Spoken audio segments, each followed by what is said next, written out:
Hello all, this is going to be a discussion video about Aristotle's book number 5, in particular of the Politics. I decided to make a standalone one because I thought it was just so relevant and really timeless in how it describes democracy and its problems and regime changes and of course the factional aspect of the text.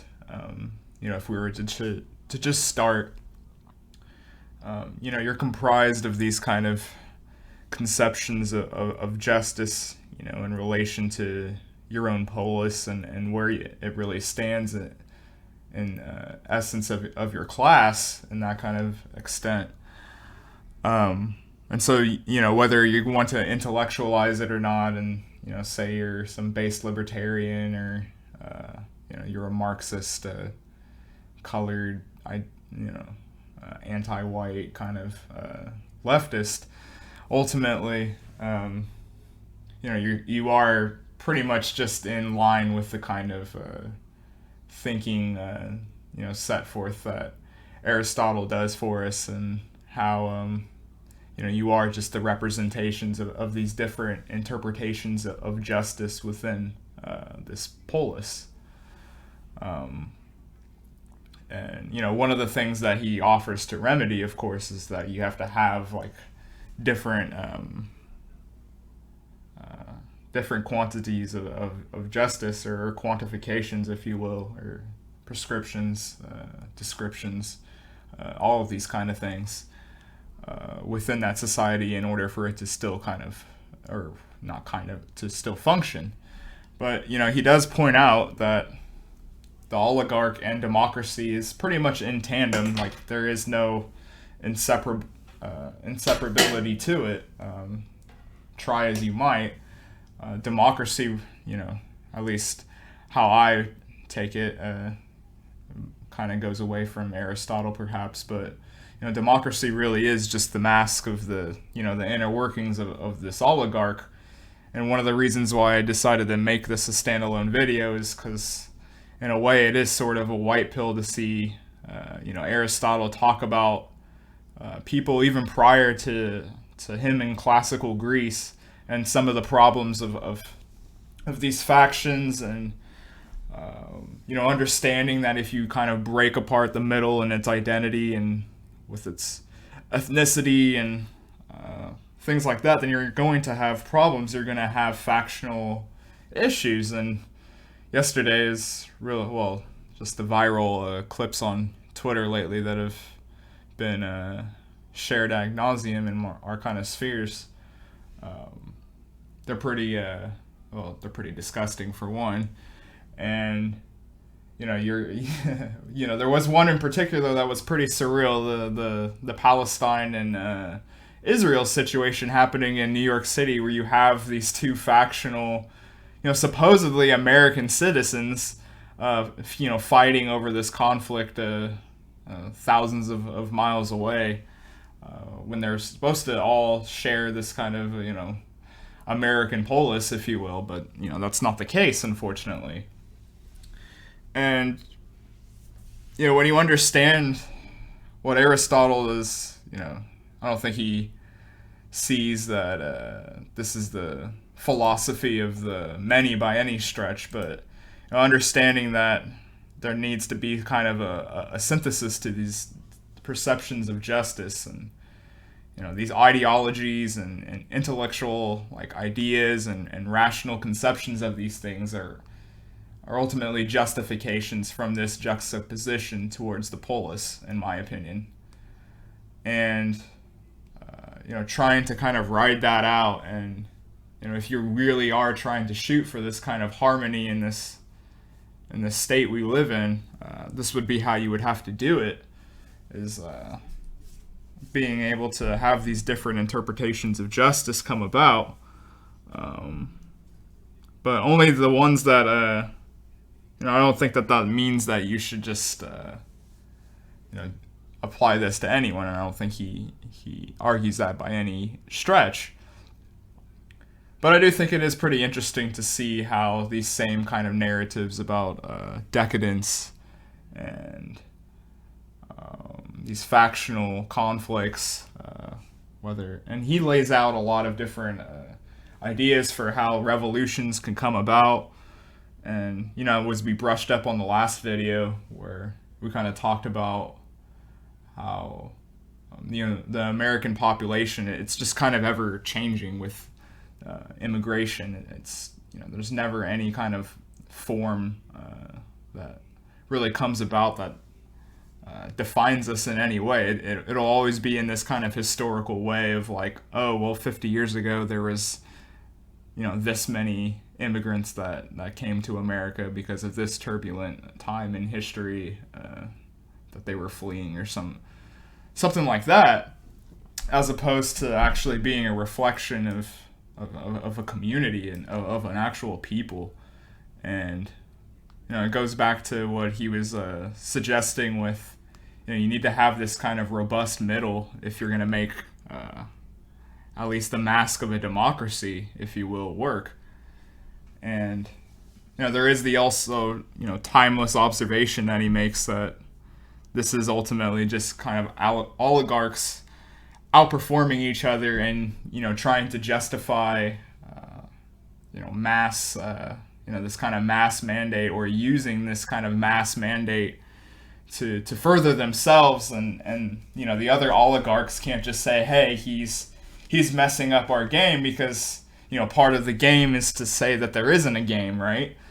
And so we have to do these collusion and all these kind of tactics that I think people like me gravitated towards formalism and the neo-reaction movements maybe a year or two ago. These formal ideas about understanding that the kind of democracy industry, if you want to look at it almost in a cultural industry kind of way that Adorno talks about. If you actually look at democracy and the factions of race hustling and all these kind of woke commentators who, when they actually do have their 15 minutes, what do they choose to usually do with it? They usually choose to go hang out in the more harmonious and more likely to be a flourishing area, which is more white, to be pretty blunt about it. We see this all the time, and this kind of goes into the formal idea and trying to actually align authority and have it explicit is understanding that takes a whole different set of responsibilities and quite frankly skill sets to even master to be chosen in that kind of way, or have it passed down onto. You would have to be more in line with the kind of virtue that Aristotle wants us to live by, and taming these kind of different interpretations of justice in this market way that he kind of goes under about with property. Property, and when you let the monetization really kind of steer hierarchy for your society, you're going to have a lot of people prop up who are going to see themselves as worthy leaders, and a lot of the times in this kind of market state, that's not really true at all. They kind of took advantage of this plunderous situation, but they can't actually alleviate us or lead us in any sort of way. And many times this sort of way that they achieved their fortune was actually done out of malevolence and harmed the greater polis that Aristotle would probably have contention with. But when you have these kind of wider range of property ownership, you're going to get more people willing to spend the money to give their kind of interpretation of justice.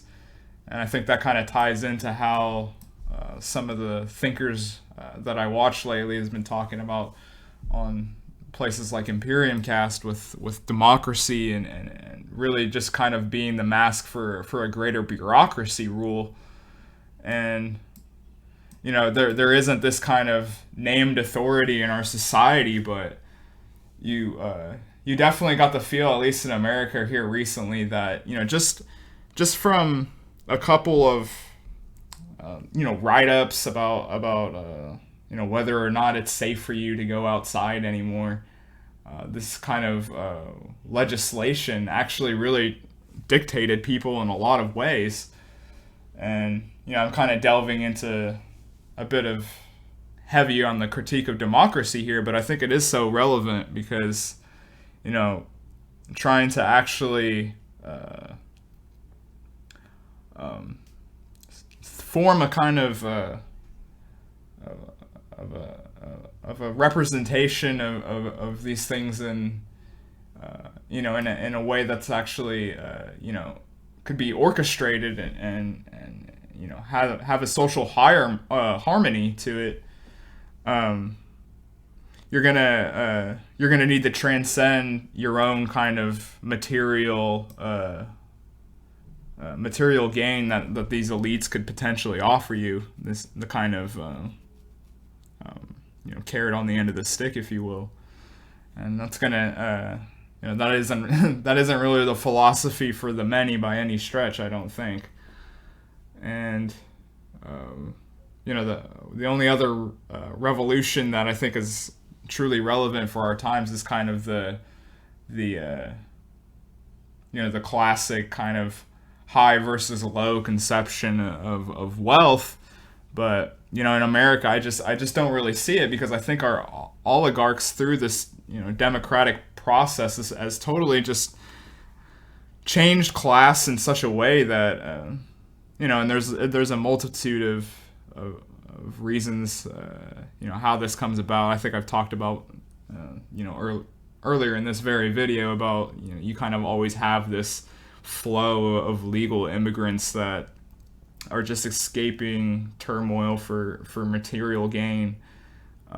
There's no real way to identify yourself with that beyond just these kind of lame bureaucratic political hacks, quite literally, who only know how to ascend this masking of the oligarch. They don't actually know how to lead or really have ownership of any of the polis at large. It's always just deferred to these bureaucrats who really write everything down. You can look time and time again through these kind of crisis situations how this legislation just happened to just wind up here in Washington. It's 800 pages full. We just made it today.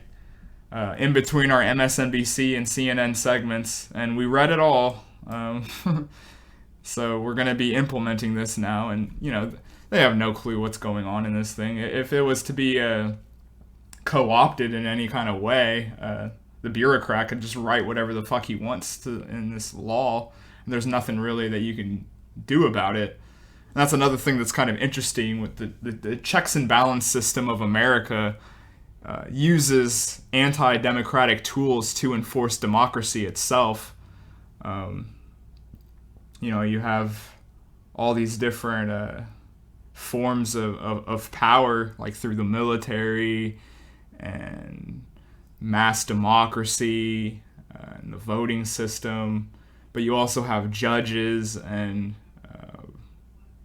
elaborate attempts at trying to use the market and lobby and all these different sorts of supposed checks and balances are ultimately because democracy sucks so bad that to actually keep the polis in line, if you will, you have to go beyond democratic reasoning to get to it. And I think that's one of the most important takeaways maybe to get away from this text, is that a lot of these ideas that Aristotle puts forth in this particular book are problems that seem to transcend time itself. He references past civilizations that we don't even know about. He's talking from a kind of historical perspective in a way. and going through the same kind of descriptors that we see in Spengler in a sort of way, with the polis kind of losing its way as these factions take over and these moneyed interests rule over us. And just as a little aside that I thought was kind of interesting, the way he kind of put out his understanding of justice within these kind of factions, and how, kind of towing the line is necessary to keep whatever sort of regime intact for at least a long period of time. It reminds me of a lot of the aperspectivity that Gene Gebser talks about. And I just thought that was kind of an interesting parallel to really draw from this. The kind of aperspectivity, post-ideological thinking that we're trying to, in spirit, try to tap into.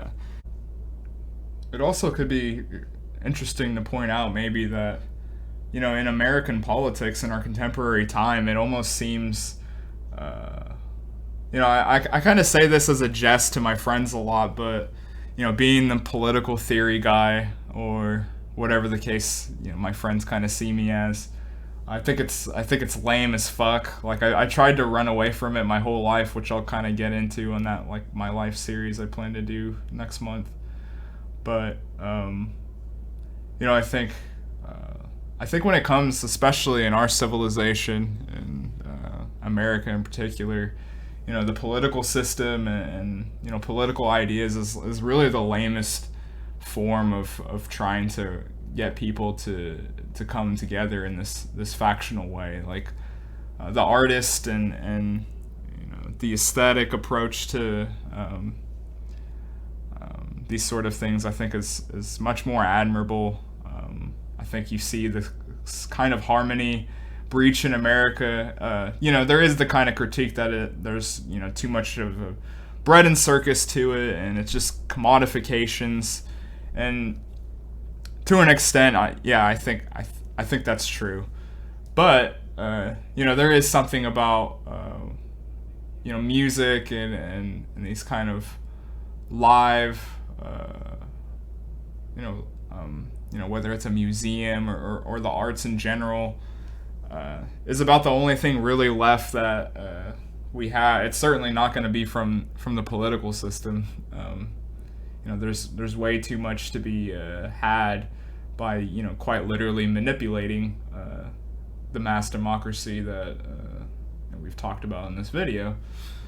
And I just thought that was kind of funny that I think that politics probably is the least satisfactory way of actually going about business, and that's a big problem when your own political system is so fruitless that it's better to actually probably try to get your messaging out beyond political theory and actually having to resort to other things.